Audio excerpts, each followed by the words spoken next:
दोस्तों अब तो ये शब्द सुन के सिठिया गए होंगे, जैसे बेरोजगार बेरोजगार ये शब्द आपको हर जगह सुनने को मिल ही जाते होंगे।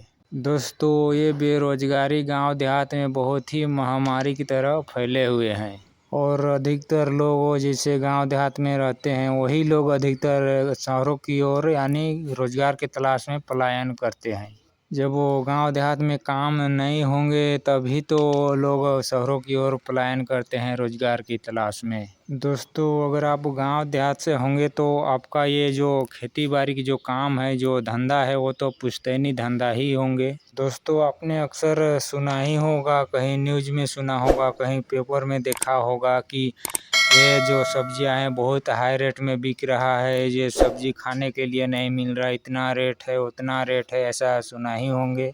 यानी हमारे जो देश है कृषि प्रधान देश होते हुए भी ये सब्जियां के इतने रेट होते हैं और लोगों जो गांव देहात में जो लोग रहते हैं कृषि क्षेत्र में जो लोग रहते हैं उनको ही रोजगार नहीं मिलता। दोस्तों मेरे गांव के बाजू में एक गांव है, उसमें एक लड़का है, वो भी बेरोजगार की तलाश में हर साल इधर से उधर ये शहरों तरफ पलायन करते हैं रोजगार की तलाश में। बाकी लड़कों की तरह वो भी हर साल बाहर काम करने जाते थे। दोस्तों उस लड़के ने एक तरकीब निकाला, एक गजब की आइडिया निकाला। वो बाहर से कुछ पैसे कमा कर अपने घर लाए और अपना जो धंधा था कृषि के धंधा उसमें सुधार करके उसी में वो रोजगार ढूंढ लिया।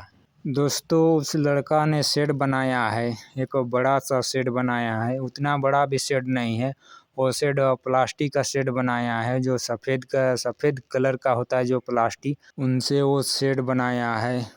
जो प्लास्टिक होता है उसको यानी वो प्लास्टिक जो जो सूर्य के रोशनी आर पार होता है वो प्लास्टिक ऊपर दिया हुआ है, जो उसमें जो बारिश उरिश नीचे ना जा सके, ऐसा इस तरह से वो अपना शेड बनाया है और उसी में खेती बाड़ी करता है वो। और वो लड़का जो खेती करता है, जो खेती बाड़ी करता है, उसका चुनाव थोड़ा दिमाग लगा के करता है। जैसे टमाटर हुआ, टमाटर के भाव जैसे अक्टूबर में एकदम हाई हो जाता है, तो वो लड़का ये सोचता है कि अक्टूबर में किस तरह से सब्जी लगाए, किस तरह से टमाटर लगाए जो अक्टूबर में निकले, इस तरह से उसका दिमाग यानी वो इस तरह से सोचता है और इसी तरह से वो काम करता है खेती बाड़ी में। जैसे इन्हीं साल को देख लो, जैसे इन्हीं साल सितंबर में टमाटर का हाई रेट हो गया था, करीब 60 70 80 100 तक कभी कोई शहर में पहुंच गया था। तो इसी को मद्देनज़र रखते हुए वो लड़का खेती बाड़ी करता है। जैसे टमाटर उसको सितंबर में चाहिए तो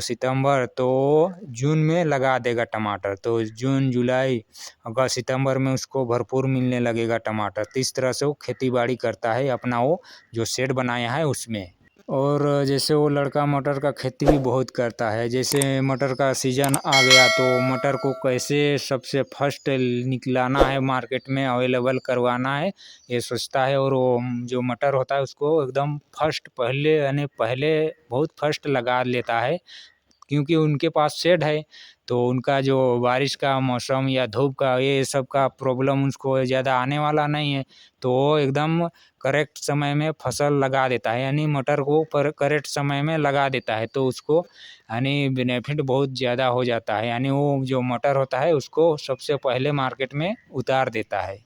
तो वो लड़का जो शेड बनाया वो स्टील का जो होता है, स्टील लोहे का जो होता है उसका शेड बनाया है और प्लास्टिक को ढक दिया है। वो लड़का कभी कभी ये करता है कि ज़्यादा जब सब्जियां निकल जाते हैं उनके शेड से तो वो सब्जियां को बाहर भेज देते हैं, ज़्यादा होता है तो, और थोड़ा कम होता है तो उसको वो अपना खुद ही मार्केटिंग करता है। वो रोड के बाजू में एक झोपड़ी सा एक शेड बनाया है, उसी में लेके वो अपना सब्जी बिक्री करता है। वो शेड रोड के किनारे जो लगाता है शेड, वो जो जितना उनके पास जो जितना सब्जियां निकलते हैं उन सबको वो अपने शेड में लेकर ही जाके बेचता है। मेन रोड से करीब उनका घर 2 किमी अंदर है, तो वो जो सब्जियां जो उपजाते हैं तो 2 किमी वो ढोकर लाते हैं अपने सब्जियां को रोड के बाजू में अपना जो शेड बनाया है उसमें बिक्री करने के लिए। दोस्तों अब वो लड़का बाहर काम करने जाता नहीं है, क्योंकि उनको जो बेनिफिट बाहर से ज़्यादा अपने घर में ही मिलने लगा, अपने घर के पास ही वो बेनिफिट करने लगा, तो वो बाहर काम करने जाना छोड़ दिया।